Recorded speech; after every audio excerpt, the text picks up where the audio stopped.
Audio 9।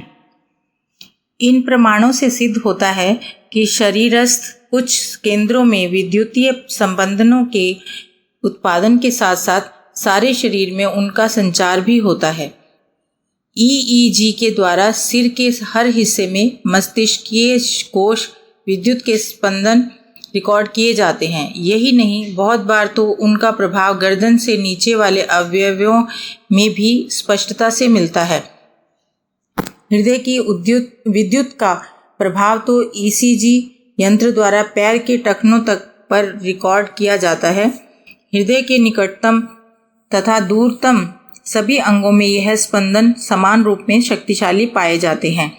शरीरस्थ प्राण प्रवाह के माध्यम से रोगों के निदान पर चिकित्सा शास्त्रियों का विश्वास दृढ़ हो गया है। मांसपेशियों की निष्क्रियता तथा स्नायु संस्थान के रोगों में भी प्राण चिकित्सा पद्धति प्रयुक्त की जाती है। इसके लिए ईएसजी इलेक्ट्रोमायोग्राफ का प्रयोग होता है। शरीर के हर क्षेत्र में स्नायुओं तथा मांसपेशियों में विद्युतीय ऊर्जा की उपस्थिति तथा सक्रियता का एक स्पष्ट प्रमाण है कि शरीर की त्वचा जैसी पतली परत में भी उसकी अपने ढंग की विद्युत विद्यमान है। चिकित्सा शास्त्री त्वचा के परीक्षण में भी त्वक विद्युतीय प्रतिक्रिया गैल्वानिक स्किन रिस्पॉन्स पद्धति का प्रयोग करते हैं। इन वैज्ञानिक प्रमाणों के अतिरिक्त सामान्य व्यावहारिक जीवन में भी मस्तिष्क से लेकर त्वचा तक में विद्युत संवेगों की क्षमता के प्रमाण मिलते रहते हैं।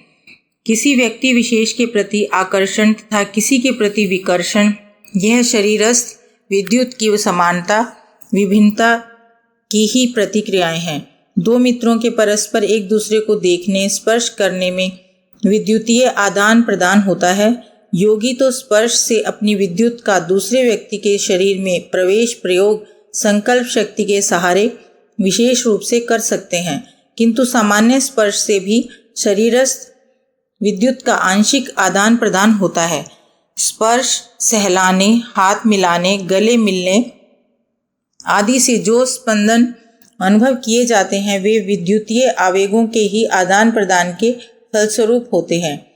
यह तथ्य भी अब वैज्ञानिक स्वीकार करने लगे हैं। भारतीय मत रहा है कि शरीर का अस्तित्व बनाए रखने और उसके पोषण, पुनर्निर्माण, विकास एवं संशोधन जैसी हर क्रिया प्राण द्वारा ही संचालित है। अन्नमय कोश में व्याप्त प्राणमय कोश ही उनका संचालन नियंत्रण करता है।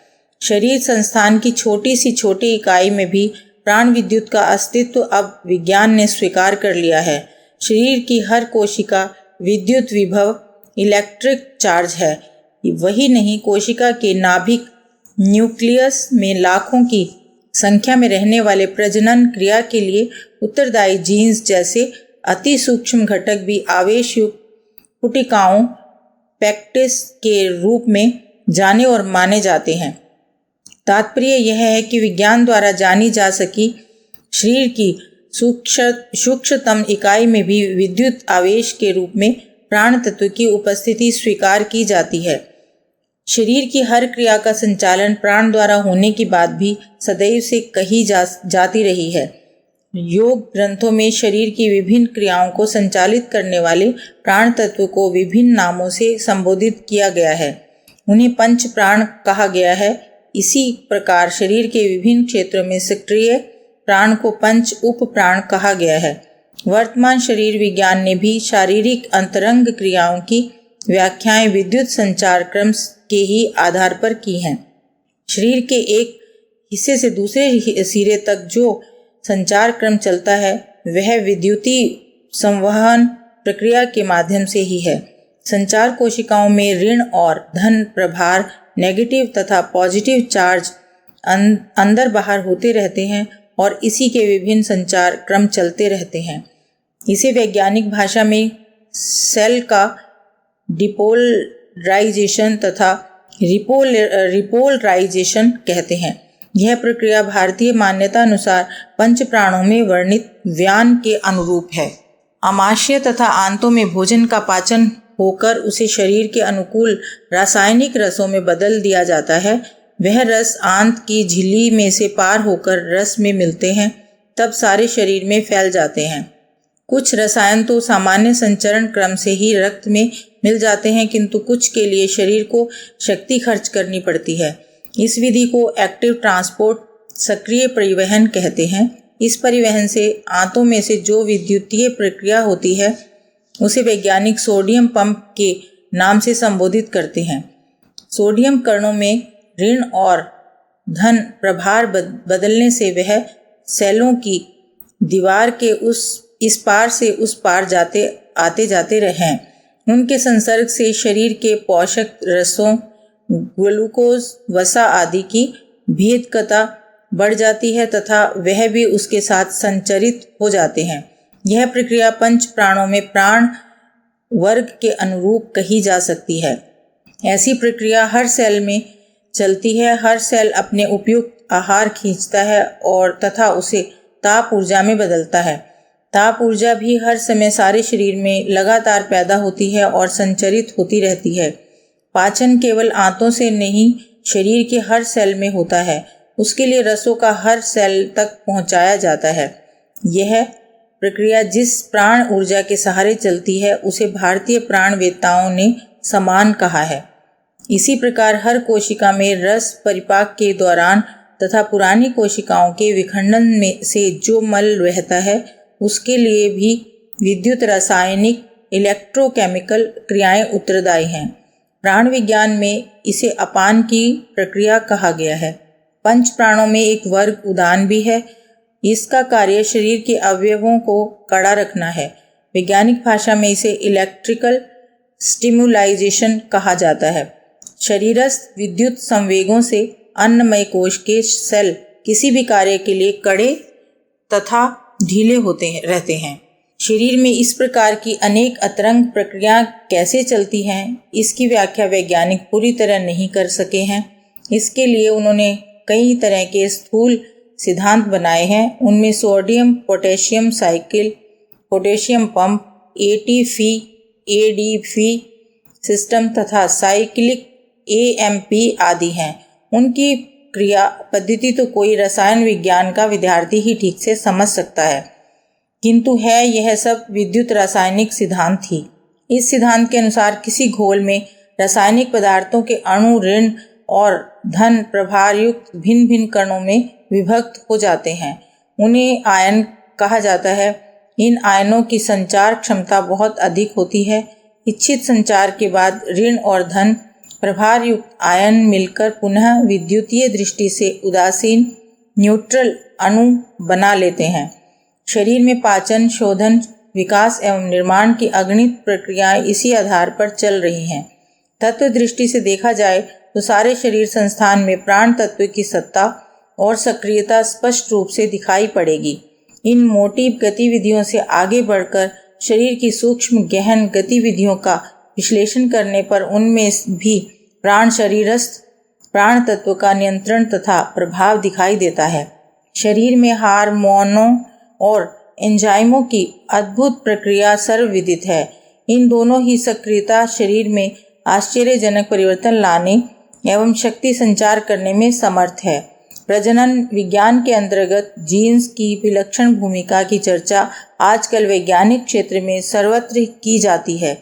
इन सभी को विद्युत चुंबकीय संवेगों द्वारा प्रभावित किए जाने की संभावना वैज्ञानिक स्वीकार करते हैं। वह अभी ऐसा कर नहीं सके हैं, किंतु उस पर विश्वास करते हैं तथा उसके लिए तीव्र शोध कार्य किए जा रहे हैं। विश्वास किया जाता है कि ऐसी विधि हाथ लग जाए तो शरीर क्षेत्र में हर चमत्कार संभव हो जाएगा। प्राण तत्व की सुविस्तृत जानकारी के बाद इस महान तत्व के उपार्जन उपयोग की और भारतीय तत्ववेताओं का ध्यान गया अतएव उन्होंने उसके लिए भी अनेक साधनाएं निश्चित की। प्राणायाम उनमें से प्रत्येक व्यक्ति की स्थिति के लिए एक सुलभ साधन कहा जा सकता है। प्राणायाम साधारणतया श्वास प्रश्वास का एक व्यायाम प्रतीत होता है। स्वास्थ्य संवर्धन के क्षेत्र में उसे फेफड़ों की कसरत के रूप में लिया जाता है। आरोग्य शास्त्री उसका लाभ उसी सीमा में बताते हैं। श्वास प्रणाली की गड़बड़ी अथवा फेफड़ों की दुर्बलता रुग्णता का उपचार करने के लिए कई प्रकार की श्वास कसरतें प्रचलित हैं। यह सभी प्रयोग अपनाए जाने योग्य और सराहनीय हैं, किंतु उसे बाल कक्षा मात्र ही माना जाना चाहिए। प्राणायाम का प्रयोजन तो निखिल ब्रह्मांड में से प्राण तत्व की अभीष्ट मात्रा को आकर्षित करने की तथा उस उपलब्धि की अभीष्ट संस्थानों में पहुंचाने की विशिष्ट कला के रूप में ही समझा जाना चाहिए। सांस को प्राण नहीं कह सकते। सांस के साथ प्राण घुला होना, सांस के सहारे प्राण तत्व को आकर्षित कर सकना एक बात है और मात्र श्वास प्रश्वास क्रिया करना सर्वथा दूसरी। प्राणायाम में प्रबल संकल्प शक्ति का समावेश करना पड़ता है। उसी के चुंबकत्व से व्यापक प्राण तत्व को आकाश से खींच सकने में सफलता मिलती है। फिर उपलब्धि को अभीष्ट स्थान पर भेज सकना और मनोवांछित परिणाम प्राप्त करना भी तो प्रबल संकल्प बल से ही संभव है। श्वसन क्रिया के साथ साथ प्रचंड मनोबल का समावेश करने से ही प्राणायाम क्रिया होती है। उसी समन्वय से वे परिणाम मिलते हैं जिनका प्राण विद्या के अंतर्गत वर्णन किया गया है। प्राणों का क्षय, मृत्यु का भय। प्राण शक्ति का यथास्थान संतुलन बना रहे तो जीवन सत्ता के सभी अंग प्रत्यंग ठीक काम करेंगे। शरीर स्वस्थ रहेगा, मन प्रसन्न रहेगा और अंतःकरण में सद्भाव संतोष झलकेगा। किंतु यदि इस क्षेत्र में विसंगति विकृति उत्पन्न होने लगे तो उसकी प्रतिक्रिया आदि व्याधियों के रूप में, विपत्तियों विभीषिकाओं के रूप में सामने खड़ी दिखाई देगी। रक्त दूषित हो जाने पर अनेकों आकार प्रकार के चर्म रोग, फोड़े फुंसी, दर्द, सूजन आदि के विग्रह उत्पन्न होते हैं। उसी प्रकार प्राण तत्व में असंतुलन उत्पन्न होने पर शारीरिक अवयवों की क्रियाशीलता लड़खड़ाती है। कई प्रकार की व्यथा बीमारियां उपजती हैं। मन क्षेत्र में उत्पन्न हुआ प्राण विग्रह असंतुलनों, आवेगों और उन्मादों के रूप में दृष्टिगोचर होता है। भावना क्षेत्र में विकृति हुई प्राण सत्ता मनुष्य को नर कीटकों के, नर पिशाचों के घिनौने गर्त में गिरा देती है। पतन के अनेकों आधार प्राण तत्व की विकृति से संबंधित होते हैं। उनके सुधार के लिए सामान्य उपचार कारगर नहीं होते, क्योंकि उनका प्रभाव उथला होता है, जबकि समस्या की जड़ें बहुत गहरी प्राण चेतना में घुसी होती हैं। अनुभूत और परीक्षित उपचार भी जब निष्फल सिद्ध हो रहे हों तो समझना चाहिए कि चेतना की गहरी परतों में विक्षेप घुस गया है। चमड़ी में कांटा चुभा हो तो उसे नाखूनों की पकड़ से दबाकर बाहर निकाला जा सकता है, किंतु यदि बंदूक की गोली आंतों में गहरी घुस गई हो तो उसके लिए शल्य क्रिया का आश्रय लिए बिना और कोई चारा नहीं।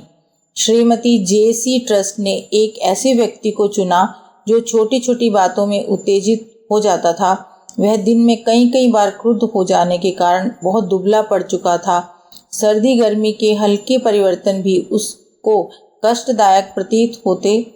उसे कोई ना कोई बीमारी प्राय बनी रहती थी। एक बार जब वह भरे गुस्से में था तब श्रीमती ट्रस्ट ने उसे लिटा दिया और उसके नंगे शरीर पर भालू की हल्की परत बिछा दी। उनके शिष्य, अनुयायी और कई वैज्ञानिक भी उपस्थित थे। उन सब ने बड़े कौतूहल के साथ देखा कि जिस प्रकार पानी से भरी कांसे की थाली को बजाने से पानी की थरथरी कांसे के अणुओं में उत्तेजन और स्पंदन का अभ्यास कराती है, उसी प्रकार मनुष्य के शरीर में भी प्रकाश अणु निरंतर निःसृत होते और थरथरी पैदा करते थे। क्रोध जैसे उत्तेजनशील आवेश के समय वह प्रकाश अणु बड़ी तेजी से थरथराते हुए निकलते हैं, इसलिए उस समय तो स्पष्ट आभास हो जाता है, पर सामान्य स्थिति में प्रकाश कणों की थरथराहट धीमी होती है।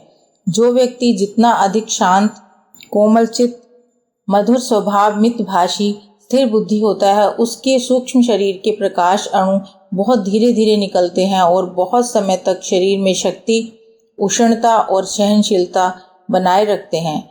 ऋतुओं के आकस्मिक परिवर्तन भी शरीर पर दबाव नहीं डाल पाते।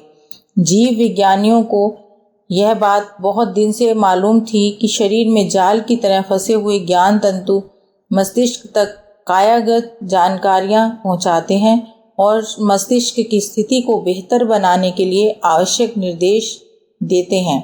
तदनुसार अवयव अपना अपना काम करते हैं, पर यह सब होता किस पद्धति से है, इस रहस्य पर पर्दा ही पड़ा हुआ था। ज्ञान तंतु स्पर्शानुभव क्षण भर में मस्तिष्क तक पहुंचना किस आधार पर संभव होता है, इसका कुछ पता नहीं चल पा रहा था।